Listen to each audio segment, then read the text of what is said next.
es muy oportuno que en este miniciclo, en el que se van a hablar de otras expediciones también fundamentales para la ciencia en España, se haya incluido a la figura de nuestro gran Jorge Juan, una figura que está, en cierto modo, muy bien documentada a nivel académico, pero que sigue siendo un desconocido del gran público. Antes de meterme realmente con la historia, con la biografía y con las aventuras de Jorge Juan, les voy a introducir en el debate que realmente le llevó a esa expedición. Un debate que se prolongó desde el siglo XVII al XVIII durante mucho tiempo y que tenía que ver con un limón y con una naranja. Y ya pueden ustedes adivinar que me estoy refiriendo, por supuesto, a la forma de la Tierra. Que la forma de la Tierra era esférica, por supuesto, es algo que se conocía desde la antigüedad y espero que no haya ninguna persona que defienda teorías diferentes entre los asistentes.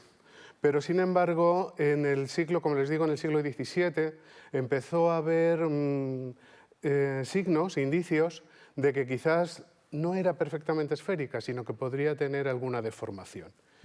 El primero que tuvo la idea de que quizás fuese alargada por los polos fue René Descartes. Descartes hizo una teoría según la cual que le llevó a predecir que la Tierra debía ser un poco como un limón, digamos, ¿no? Como les decía. Y esto se apoyó en Esta teoría vino apoyada por unas medidas que se hicieron en el meridiano, que luego explicaré un poquito mejor cómo se hacían estas medidas. En el meridiano al norte y al sur de París se hicieron unas medidas, como digo, y llevaron a este resultado que les muestro aquí, que es que que un grado del meridiano por encima de París medía 111 kilómetros, 0,01, y por debajo de París, al sur de París, 111,3. Y según estas medidas, y luego les explicaré por qué, de ahí se deducía, mejor dicho, que la Tierra era un elipsoide prolato, es decir, tenía una forma más parecida a un limón que a una naranja. Esta teoría, como les digo, vino entonces apoyada por quienes hicieron estas medidas, esencialmente el director del Observatorio de París de la época, el primer Cassini, y venían a apoyar al cartesianismo tradicional, cristiano. La Compañía de Jesús también era cristiana, entonces había todo una corriente de opinión hacia la teoría del limón, digamos, ¿no? Pero he aquí que hubo un físico, Jean Richer, que en 1679 marchó al Ecuador y puso allí un péndulo que batiese exactamente segundos, es decir, que tuviese un periodo de 2 segundos, que hiciese una oscilación cada segundo, cerca del Ecuador. Y allí se dio cuenta que ese péndulo tenía que hacerlo 2,8 milímetros más corto en el Ecuador que en París, a 48 grados de latitud norte. Y entonces esta es una de las poquísimas fórmulas que tengo en las transparencias, pero si ven ustedes, a partir del periodo, si la longitud se hace más corta, para mantener el periodo constante a un segundo, o a 2 segundos, mejor dicho, porque bate segundos, pues si disminuyo la longitud hay que disminuir la gravedad. Entonces, si la fuerza de la gravedad es más pequeña, eso significaría que cerca del Ecuador estoy más lejos del centro de la Tierra que en París. O dicho de otro modo, que la Tierra está ensanchada por el Ecuador y por lo tanto tiene más bien una forma como una naranja. Así que esto fue un punto para los naranja. Y el punto mayor para el equipo de los naranja vino de Newton, que en 1680 y algo publicó sus Principia, la teoría de la gravitación universal, según la cual, por la composición de fuerzas de la fuerza centrífuga a la fuerza de la gravedad, la Tierra tendría que estar, según sus predicciones también, achatada por los polos, ensanchada por el Ecuador. Así que ahí tenemos a los dos a los dos equipos, los limones con Descartes y los naranjas con Newton, y ahí en ese debate vino a introducirse Voltaire. Voltaire, que era una persona muy inquieta intelectualmente, había tenido problemas en París, en un momento dado tuvo que salir huyendo, marchó a Londres y allí en Londres tuvo la suerte de conocer a Newton.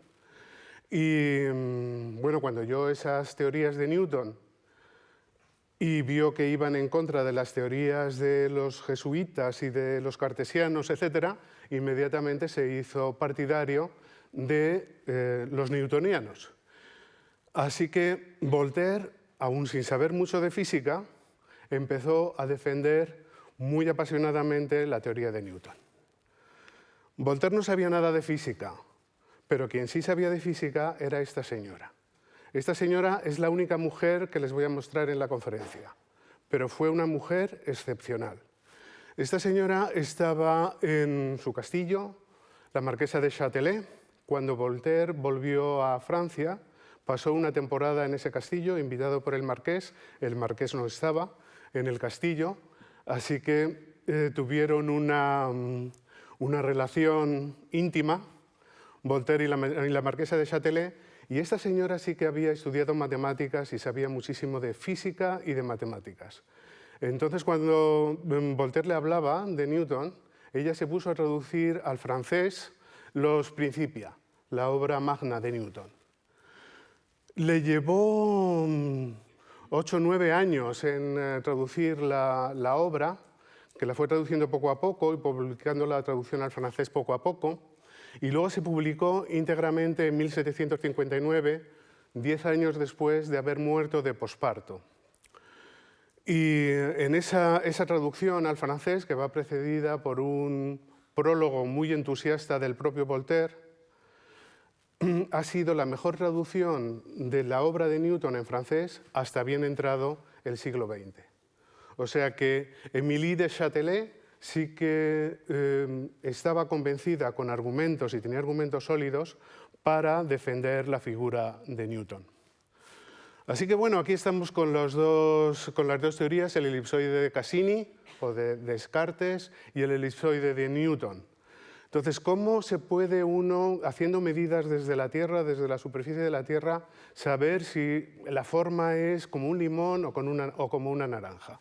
Y entonces aquí les pido un poquito de atención porque la explicación es un poco complicada, pero digamos que si uno está en la superficie de la Tierra y mide 1 grado sobre el meridiano, ya saben, el meridiano, la línea, el círculo que pasa, la línea que pasa por los dos polos, si uno está cerca del ecuador, como sucede en esta posición, aquí la curvatura es más alta que en el polo y por lo tanto el radio de curvatura es más bajo. Es decir, que 1 grado subtiende una longitud que es más pequeña que la que subtiende en el polo. Al ser la curvatura mayor, la longitud que subtiende el mismo ángulo es más pequeña. Así que uno midiendo la longitud que subtiende sobre el meridiano un ángulo dado, por ejemplo 1 grado, en el ecuador y en el polo, eso se mide en kilómetros y lo puede medir en kilómetros, pues entonces puede distinguir solo con medidas si estamos sobre un limón o sobre una naranja. Este, como les digo, es el caso de la naranja, exagerado aquí el achatamiento mucho para que vean que el radio de curvatura es mucho mayor, por lo tanto la curvatura menor hacia la parte de arriba, que está más aplanada, y mucho menor hacia el lado del ecuador, donde la curvatura se hace más rápida. Por lo tanto hay que medir, como les digo, un ángulo en el ecuador y en el polo. Y eso es exactamente lo que quiso hacer la Academia de Ciencias en Francia, que había sido creada en el siglo XVII por Luis XIV, aquí vemos ahí representado con Colbert, con el Observatorio de París al fondo, que todavía sigue en pie, ahí en París, tal y como lo vemos aquí. En el centro de París se ha quedado hoy, muy cerca de los jardines de Luxemburgo. Pues para esclarecer la forma de la Tierra, la Academia Francesa aprobó 2 misiones científicas en 1734. La primera, cerca del polo, lo más cerca posible, a 66 grados norte, que no está mal, en Laponia, y la segunda al Virreinato del Perú, cerca del Ecuador, a 0 grados de latitud. La del Perú, la que tenía que ir cerca del Ecuador, tenía que venir a territorio que en aquel momento era español. La de Laponia contó con Maupertuis y partió para allá con otros astrónomos, Clergaud, Lemonnier, y fue acompañada por un sueco, porque iban cerca de Suecia, Celsius, un físico muy famoso porque, como saben ustedes, pues definió la escala de los grados centígrados, de los grados Celsius. Y la que fue al Perú, la que iba a ir al Perú, se le encargó a Louis Gaudin, un astrónomo, junto a la Condamine, químico también, astrónomo, Bouguer, y bueno, pues ellos tenían que venir, como les digo, al Virreinato del Perú, que era territorio español. No podían acceder así como así al territorio español. Así que pidieron al rey, de quien dependía la Academia de Ciencias, Luis XV, que les gestionase el acceso a nuestros territorios en ultramar. Luis XV dijo, eso no hay ningún problema. Yo hablo con mi tío, Felipe V, el rey de España, y seguro que mi tío pues, nos da el permiso. Y por supuesto, Felipe V no solo no se opuso, sino que se tomó mucho entusiasmo por la empresa. Eso sí, puso una condición, y es que los franceses no fuesen solos. A ver qué iban a hacer esos franceses en nuestros territorios. No se sabía muy bien, ya saben ustedes, el espionaje en la época era importante. Así que decidió que habría que elegir, como dice esta Real Orden, a 2 de los más hábiles oficiales que acompañasen y ayudasen a los académicos franceses en todas las operaciones de la medida. Y no solo para que así pudiese hacerse con mayor facilidad y brevedad, sino también para que pudiesen suplir la falta de cualquier académico o de todos, dése cuenta de la responsabilidad que se iba a poner sobre esos 2 españoles. Si los franceses fallaban, ellos se tenían que ocupar de todo. Debido a las tantas navegaciones, diferencias de clima, y para poder continuar, estos 2 deberían ser capaces de continuar y de aún de hacer enteramente ellos solos, en caso necesario, la medida proyectada. Y luego, para dar después cuenta de ella a la Academia Real. 2 personas en quienes concurrieren no solo las condiciones de buena educación, indispensables para conservar amistosa y recíproca correspondencia con los académicos franceses, sino la instrucción necesaria para poder ejecutar todas las observaciones y experiencias conducentes al objeto, de modo que el resultado fuese fruto de sus propios trabajos, con entera independencia de lo que hicieran los extranjeros. Es decir, queremos saber lo que hacen, deben ser 2 personas que estén dispuestas a hacer, o sea, que se enteren profundamente de cuál va a ser la medida, etcétera, etcétera, y con esa responsabilidad tan grande que si son ellos los 2 únicos que quedan, lo tienen que hacer ellos todo. Pues bien, para esta misión de tan alta responsabilidad, el ministro de la Marina, José Patiño, eligió a 2 jovencísimos cadetes de la Escuela de Guardiamarinas,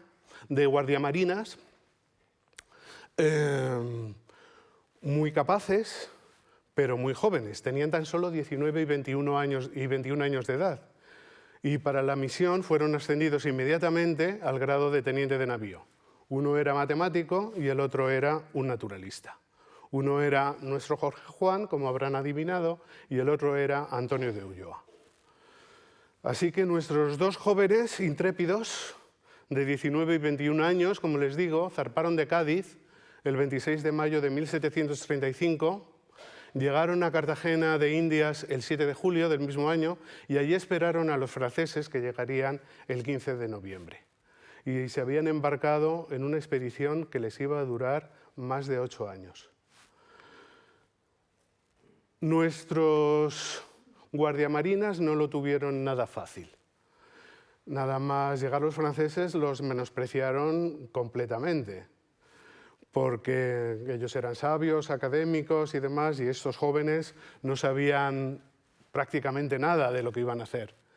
Pero es que además, entre los sabios franceses, enseguida empezaron las rencillas. En particular, Louis Gaudin rompió sus relaciones con la Condamine. Louis Gaudin era una persona serena, inteligente, sabia, La Condamine tenía un carácter mucho más exuberante, digamos, y con Bouguer, que tenía problemas de estómago y tenía un carácter bastante agrio. Entonces, múltiples rencillas entre ellos, así que los españoles tuvieron que tomar partidos por uno o por otros. Enseguida Jorge Juan se alió mucho con Louis Gaudin y, de hecho, como verán ustedes, luego acabaron juntos en Cádiz. Louis Gaudin vino a Cádiz. Y Ulloa estuvo trabajando con unos y con otros. Entonces, además de las medidas que tenían que hacer, no solo es que le encargasen eso, es que estando allí, de vez en cuando el virrey del Perú, el recién nombrado virrey del Perú, que había ido con Jorge Juan en la misma nave, les requerían para otras misiones que no tenían nada que ver con la misión científica que llevaban y tenían que abandonar todos los trastos e irse a hacer otra cosa. Problemas con los indígenas y, como les digo, la expedición duraría unos 9 años. Es verdad que Louis Gaudin, como les digo, que enseguida congenió muy bien con Jorge Juan, valoró enseguida la dedicación de los dos españoles. Así que, como resultado de esta expedición, a la vuelta, desempeñaron también los españoles que los resultados que trajeron todavía hoy son motivo de asombro en todo el mundo, yo diría. Están plasmados en 2 libros. Uno de ellos es El viaje a la América Meridional, que escribió principalmente Antonio de Ulloa. Es una obra más bien literaria, tiene la narración de todas las aventuras, de todos los avatares que pasaron por allí, y bueno, las descripciones naturalistas, por supuesto, de todo lo que vienen, pero no tiene mucho contenido científico-técnico, aunque Antonio de Ulloa, por supuesto, durante la expedición descubrió y describió el platino. Por primera vez es uno de los 3 elementos de la tabla periódica que han sido descubiertos por españoles. Y Jorge Juan plasmó todas sus experiencias en estas observaciones astronómicas y físicas que recogen en su integridad y con todo el lujo de detalle el trabajo científico-técnico que se llevó a cabo en la expedición y que en un momento voy a tratar de contarles por encima en qué consistió.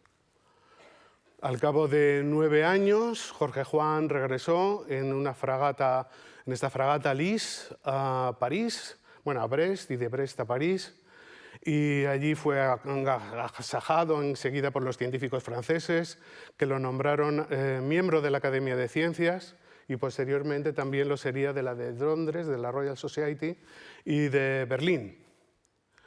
Mucho más difícil lo tuvo Antonio de Ulloa, porque la fragata en la que volvía, Delivrance, fue apresada por los ingleses, que a la sazón habían declarado la guerra a Francia, y fue conducido hacia Inglaterra, y en ese brete tuvo que arrojar parte de la documentación que llevaba, pero guardó todo lo referente a las medidas que habían hecho, y cuando llegó a Inglaterra y mostró esas medidas, no solo lo liberaron, sino que lo hicieron también académico de la Royal Society.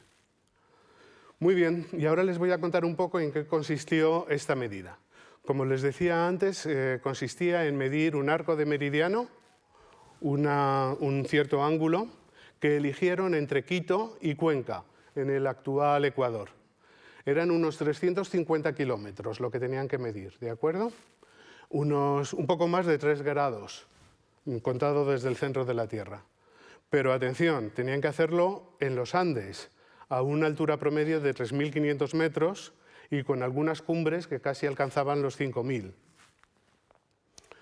Así que esta es la medida que les decía, desde Quito hasta Cuenca, como ven ustedes, 3 grados de latitud, unos 350 kilómetros aproximadamente. Pero es esa medida exactamente la que queremos saber cuánto era, si era un poquito más de 350 o un poquito menos. Entonces, bueno, el método que utilizaron es el de la triangulación.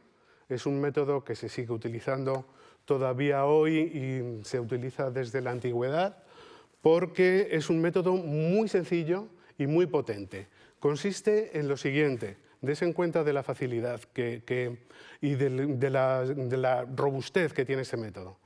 Hay que medir si uno mide una base en un triángulo, por ejemplo la base AC, ¿de acuerdo? Y mide después 2 ángulos, el ángulo A y el ángulo C. Uno conoce todos los lados, eso ya determina completamente el triángulo. Ya conoce el lado AB, el lado CB, es decir, que sabe qué distancia hay desde A a B, sabe a qué distancia está el barco también desde C y además sabe también el ángulo en B. ¿De acuerdo? Midiendo una base y dos ángulos. Una base y dos ángulos.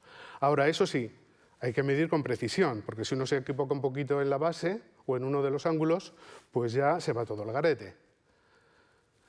Así que ese es el método que se utilizaba y se ha utilizado hasta muy reciente, hasta la llegada de la fotogrametría para hacer mapas. Ellos empezaron en Yuruki midiendo una base. Con esa base hicieron un primer triángulo y ya tenían otras dos distancias, y ya como tienes otras dos distancias, mides otros dos ángulos y ya tienes otras dos, y otras dos, otras dos, otras dos. Solo tienes que medir ángulos, solo ángulos, y conoces todos los tamaños de todos los triángulos a lo largo de estos 350 kilómetros. Es conveniente cuando uno hace esto, pues claro, mides aquí la base de partida, y luego llegas aquí, sabes lo que va a valer la base al final, la base del último triángulo, pero esa también se suele medir otra vez para ver que todo va bien. Se compara con lo que he predicho, digamos, a partir de las medidas de ángulos y con lo que mido de nuevo. Pues bien, se tomaron dos bases de control, una cerca de Cuenca y otra cerca de Tarqui. Para medir, utilizaron este método. Dense cuenta, eran trípodes de este estilo, como caballetes de pintor, más o menos, y utilizaban como medida, en la época no había el sistema métrico decimal todavía. Las medidas eran un auténtico lío.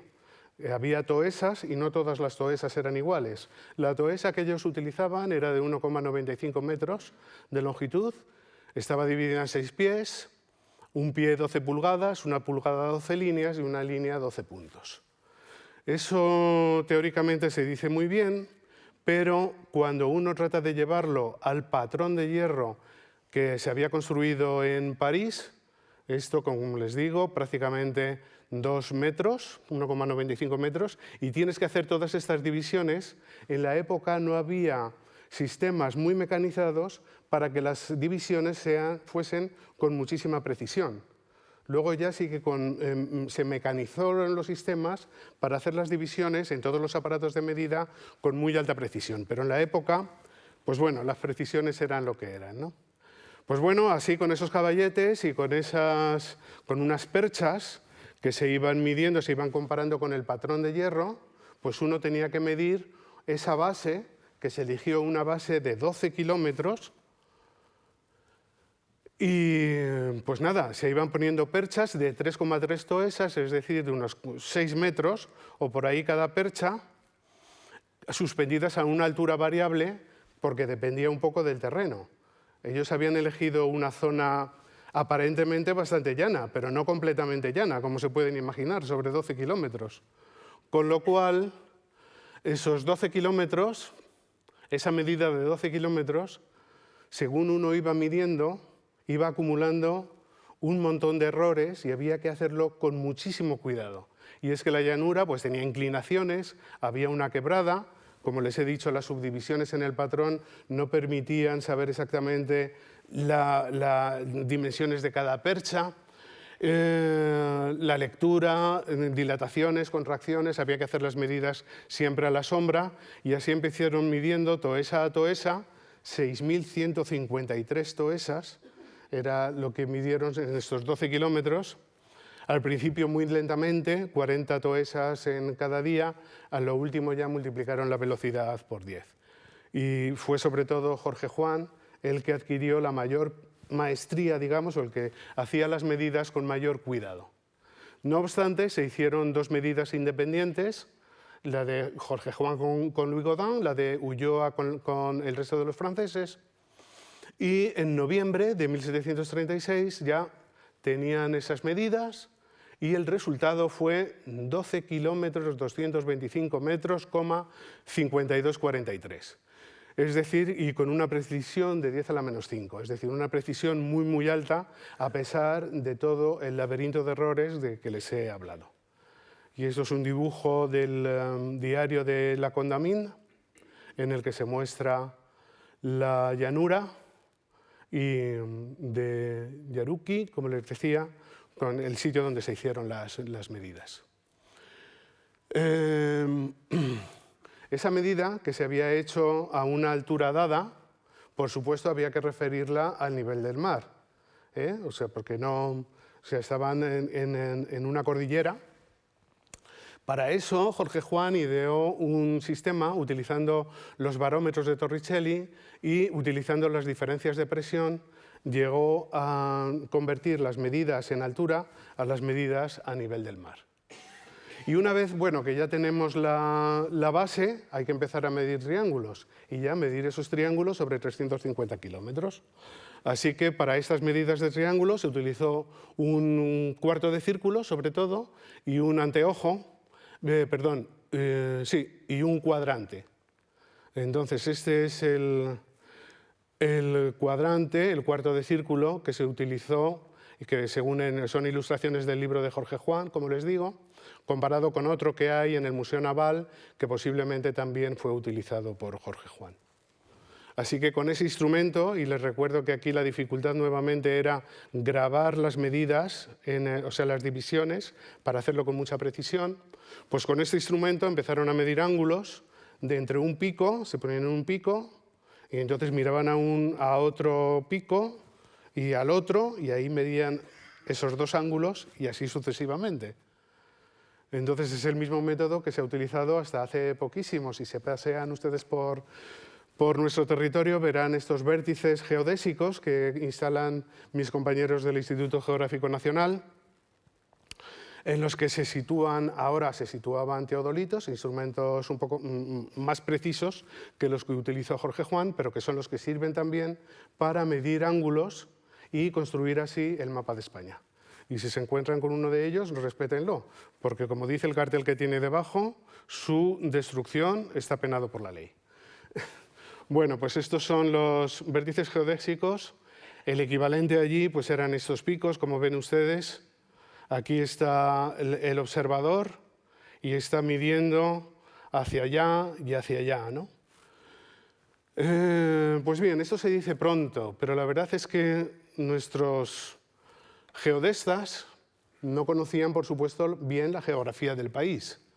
A veces en montaña, pues bueno, tienes nieblas, nubes, falta de visibilidad, muy bajas temperaturas, mal tiempo en las cumbres, imprecisiones en las lecturas y en las divisiones, muchos sabotajes por parte de los indígenas que no comprendían muy bien y les interesaban mucho posiblemente las medidas que se estaban realizando. Y luego falta de medios económicos también, tampoco iban sobrados de todos los medios. No obstante, midieron 2 veces cada uno de los triángulos. Pero bueno, con todos estos avatares, por ejemplo, en Pichincha, uno de los picos que es como el Mont Blanc, hubo temperaturas bajísimas y Bouguer casi muere por congelación.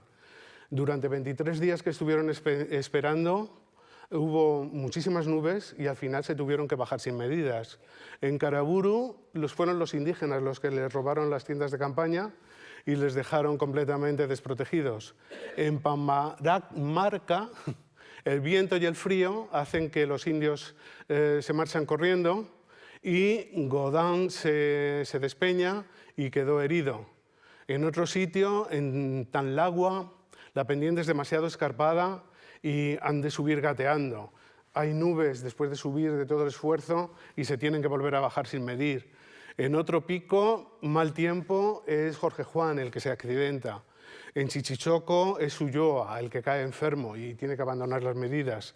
Y en Cuenca finalmente muere el cirujano de la expedición, el francés Sinergue, pero esto no fue por un accidente, sino por un lío de faldas, parece ser. Total, un montón de avatares y de penalidades. Y como les decía, en un momento dado Juan y Ulloa son llamados a una campaña militar en los mares del sur y tienen que abandonar el trabajo a medias. Así que la medida de los triángulos se prolongó durante 2 años. Aquí tienen a nuestros geodestas escalando a esos picos tan altísimos y con el cuadrante tratando de medir desde otro de los puntos. Finalmente se miden todos los triángulos y se llega a Cuenca y se miden las bases de comprobación, porque hasta ahora solo teníamos la base de 12 kilómetros y ahora se miden dos bases, una en Cuenca, otra en Tarqui. Estas son las comparaciones y lo que resulta es que la medida había sido excelente, porque la diferencia que se encontró entre la medida real, digamos, de la base de comparación y lo que se había calculado a partir de la primera medida y de todos los triángulos era tan solo de 10 a la menos 4. Así que estupendo, esto salió muy bien. Pero bueno, después de todo esto, todos estos triángulos no son horizontales, como se pueden imaginar, porque cada pico está a una diferente altura. Hay que llevarlos a una horizontal y no solo a la misma horizontal, sino al nivel del mar. Y luego no son los lados del triángulo lo que nos interesan, sino que lo que nos interesa es la longitud del meridiano que está incluido en esa triangulación. Así que hay que hacer esos cálculos, para eso se utilizan también observaciones astronómicas y se hacen 5 medidas independientes, aunque Jorge Juan y Antonio de Ulloa acordaron la misma. Y por tanto, estas son las 5 medidas, las de Jorge Juan, la de Jorge de Ulloa, y Juan de Ulloa y Antonio de Ulloa, como les digo, fueron la misma y resultaron ser exactas a la media de las 5 medidas.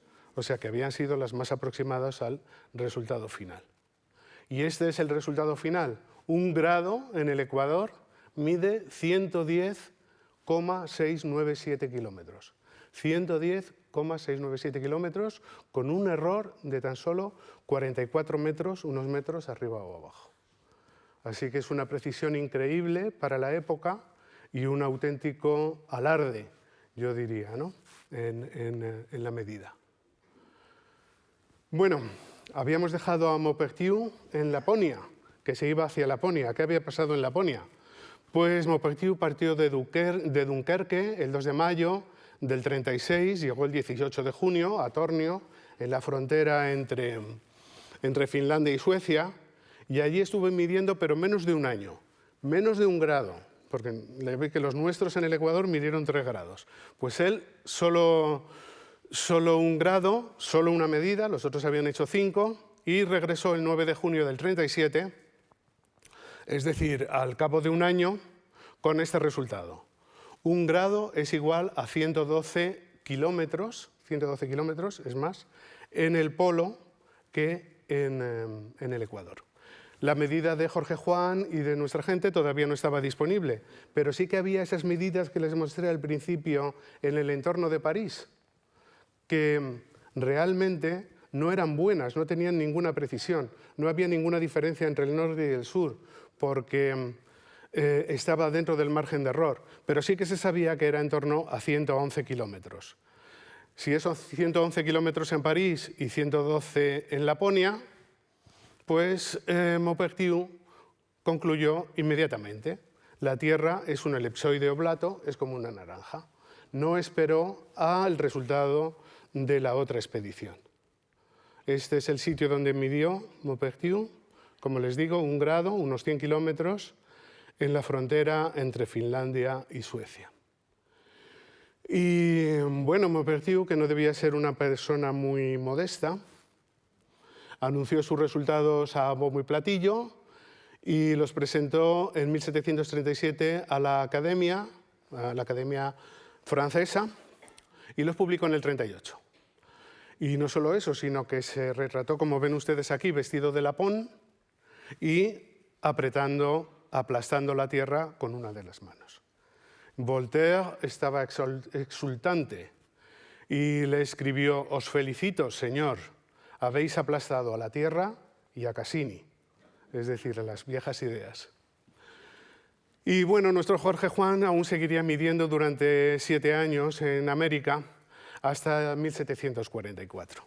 La verdad es que Maupertuis, que su figura se ha recuperado relativamente recientemente, tuvo al principio bastante éxito. Lo llamaron a Prusia para fundar la Academia de Ciencias de Berlín, pero enseguida en Francia se dieron cuenta de la baja calidad de sus medidas. Acabó al final denostado por Voltaire por su comportamiento, y el caso es que murió desprestigiado en Prusia en 1759, cuando Prusia estaba en guerra con Francia. Así que esta es la historia de Maupertuis. Entre tanto, como les decía, Jorge Juan en 1744 llegó a Brest, luego a París, fue ampliamente reconocido, nombrado miembro de la Academia, y el valor de su trabajo ya no paró de imponerse en todo el mundo y su prestigio fue creciendo más y más. Fue su medida, estos 112 kilómetros, la que dio el espaldarazo definitivo a la teoría de la gravitación de Newton. Y la verdad es que difícilmente se podría acumular más prestigio a nivel mundial que el que acumuló Jorge Juan. Y lo de Maupertuis fue una pena, porque si hubiese tenido la calidad de las medidas de Jorge Juan, posiblemente el elipsoide terrestre que se definió en el año 1884 podría haberse formulado mucho antes. Pero eso sí, la falta de precisión de las medidas de Maupertuis lo que hizo es que se organizasen más expediciones, y en particular ya después de la Revolución Francesa en 1791, la expedición de Delambre y de Méchain, que vinieron a Barcelona, dos directores del Observatorio de París, para extender el meridiano desde París hacia el sur.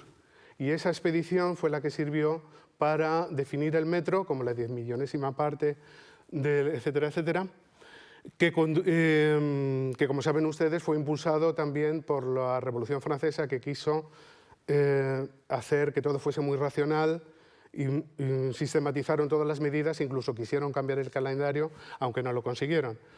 Y bueno, en esta misión tuvo una participación destacada también otro español, José Chaix, que llegó a ser subdirector de mi observatorio aquí en Madrid. Y así siguió otro siglo de medidas con mucha participación española. En 1803, Delambre, Méchain y Chaix extienden la triangulación hacia Valencia. El pobre Méchain murió allí en Castellón en 1804 y está enterrado en Castellón. En 1808 fueron Biot y Arago, también director del Observatorio de París, quienes llevaron la triangulación hasta el macizo del Montgó, entre Javea y Denia, en Alicante. Ahí estamos ya en la guerra napoleónica, así que Arago es acusado de espía, pero explicó lo que estaba haciendo y los españoles lo liberaron y pudo regresar a París sin problema. En 1811, Chaix y el matemático Rodríguez, el gallego Rodríguez, que fue director del Observatorio de Madrid también, enlazan con Ibiza y Formentera, utilizando visuales, dense cuenta, de hasta 200 kilómetros. Unas visuales que solo se superarían en 1879, cuando Ibáñez de Ibero enlazó España con Argelia, alcanzando un nuevo récord geodésico. Y este es el mapa en 1886, la triangulación que se había hecho en España. Todavía no es suficientemente densa, pero la parte en donde se habían hecho las medidas para el meridiano, como ven, tiene bastante densidad. Y aquí están los enlaces con Ibiza y Formentera, del que les he hablado, y luego el que hizo Ibáñez de Ibero con Argelia. Bueno, Jorge Juan no solo hizo la medida del meridiano en esos 9 años, sino que hizo muchas observaciones astronómicas también. Por ejemplo, esto es un mapa de la Luna, un dibujo de la Luna hecho por él en su libro. Y a partir de 1746 se sabe también, cuando ya de París vino a Madrid, que estuvo haciendo algunas observaciones, posiblemente para determinar bien la latitud de Madrid. De allí marchó a Cádiz para dirigir la Academia de Guardiamarinas, y no puedo entrar en mucho detalle porque necesitaríamos un ciclo de conferencias para hablar de todas sus facetas, porque fue caballero de Malta, marino, ingeniero naval, astrónomo, geodesta, profesor, académico, fue espía en Inglaterra, embajador en Marruecos, diseñador de arsenales, en particular el del Ferrol, es una de sus obras mayores, creador de la Asamblea Literaria de Cádiz, etcétera, etcétera. Es decir, un auténtico hombre ilustrado. Y sin embargo fue sospechoso porque defendía las teorías de Copérnico, como no podía ser de otra manera, la teoría heliocéntrica, y en 1763, cuando tenía 50 años de edad, escribió este opúsculo, son unas páginas, pero que son muy sabrosas de leer, sobre el estado de la astronomía en Europa. Y ahí se queja amargamente de cómo España tiene todavía reticencias a aceptar la teoría heliocéntrica. Dice, por ejemplo, querer establecer fija a la Tierra es lo mismo que querer derribar todos los principios de la mecánica, de la física y de toda la astronomía, sin dejar auxilio ni fuerzas en lo humano para poder satisfacer. Estas reflexiones se han hecho ya en casi toda Europa. No hay reino que no sea newtoniano y por consiguiente copernicano. Y así sigue, etcétera, etcétera, etcétera, quejándose amargamente hacia el rey de que España, algunos estamentos en España, sigan aferrados a las ideas antiguas, a las ideas geocéntricas. Jorge Juan también estuvo en el origen de la creación de los dos grandes observatorios astronómicos de la época y que han permanecido activos hasta nuestros días. El primero lo creó en Cádiz en 1752, cuando es nombrado director de la Academia de Guardiamarinas. Allí desarrolla la idea de crear el Observatorio Astronómico de San Fernando, de la isla de San Fernando, que todavía sigue en pie y que pueden ustedes visitar, tiene un museo fabuloso. 1753. De Cádiz llegó a Madrid en 1770, Jorge Juan, en pleno reinado de Carlos III, para dirigir el Seminario de Nobles, una especie de universidad privada de los jesuitas que estaba por la calle Princesa y que había quedado completamente en decadencia cuando se había expulsado a los jesuitas. Bueno, pues él la retomó y le dio un nuevo impulso y estando en Madrid, visto que había un interés nacional por la astronomía ya y no por la astronomía de navegación como había orientado, hacia la que había orientado el Observatorio de Cádiz en San Fernando, sino ya un poco a la idea del Observatorio de Greenwich en Londres, ¿saben? Sino que esto, una institución que se dedicase más a la astronomía per se, o un poco a la imagen del Observatorio de París. Y entonces ahí desarrolla la idea de fundar un nuevo observatorio aquí en Madrid. Esa idea se la presenta a Carlos III, que fue un monarca que se interesó por las ciencias, como saben ustedes, y que fue impulsor de muchísimos proyectos. Y Carlos III, pues entusiasta, lo puso en su proyecto de eje de las ciencias para Madrid, que incluía un jardín botánico, que todavía está en su sitio, en nuestro Real Jardín Botánico, un museo de ciencias naturales, un gabinete, se llamaba en la época, de ciencias naturales, que con el tiempo, o desde muy pronto, digamos, se abandonó la idea y se convirtió en una pinacoteca, es nuestro Museo del Prado. Y por último,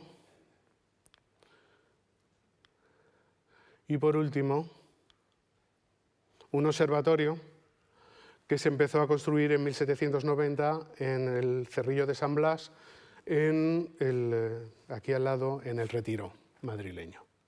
Así que ese observatorio ha llegado hasta nuestros días también, muy bien conservado, con muchísima actividad. Es hoy parte del paisaje de la luz, es decir, es parte del patrimonio de la UNESCO y fue una de las figuras que se presentó y que se vendió más. De hecho, ya ven ustedes que en el anuncio que la UNESCO lo había elegido a todo el paisaje de la luz, se presentó el observatorio como un icono del paisaje. Y hoy dedicado no a la astronomía óptica, sino que nos dedicamos más bien a la radioastronomía, porque el cielo de Madrid, la contaminación lumínica no permite hacer observaciones, pero sigue completamente activo y ahí seguimos tratando de conservar el espíritu ilustrado de nuestros antecesores. Pues bueno, la creación de estos dos observatorios modernos, europeos, es posiblemente la mayor aportación de Jorge Juan a la astronomía, porque estos observatorios son las plataformas desde las que se realizará desde entonces prácticamente toda la investigación observacional en materia de astronomía, y así sigue siendo hoy.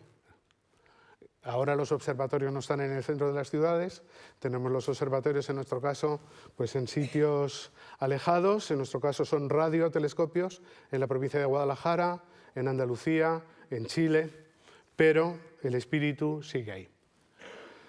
Y a manera de conclusión, durante la Ilustración España no fue la nación atrasada o retrógrada, sin interés por la ciencia, que a veces hay estamentos que parecen que nos quieren presentar esa imagen de país completamente atrasado. Los hombres de ciencia de la época, y ya verán ustedes en las otras dos conferencias también, estaban al tanto de lo que sucedía en Europa y contribuyeron al desarrollo de muchas disciplinas. Jorge Juan, en particular, fue un geodesta absolutamente pionero y además el que inició una escuela de geodesia de prestigio mundial. Y eso sí, fue el último de nuestros grandes sabios totales. En el extranjero le conocían como el sabio español, por todo lo que conocía de navegación, de ingeniería naval, de astronomía, de geodesia, de arsenales. En los últimos años de su vida estuvo desarrollando máquinas de vapor, etc. Y desde él, pues ya el conocimiento no se adquiere de la misma manera tratando de abarcar todos los conocimientos, sino que la especialización ha ido cambiando para siempre nuestra manera de adquirir ese conocimiento. Cada científico ahora sabemos más, pero de un campo muy pequeñito, muy estrechito, completamente diferente de lo que sucedía en el caso de Jorge Juan. Eso es todo. Muchas gracias por su atención.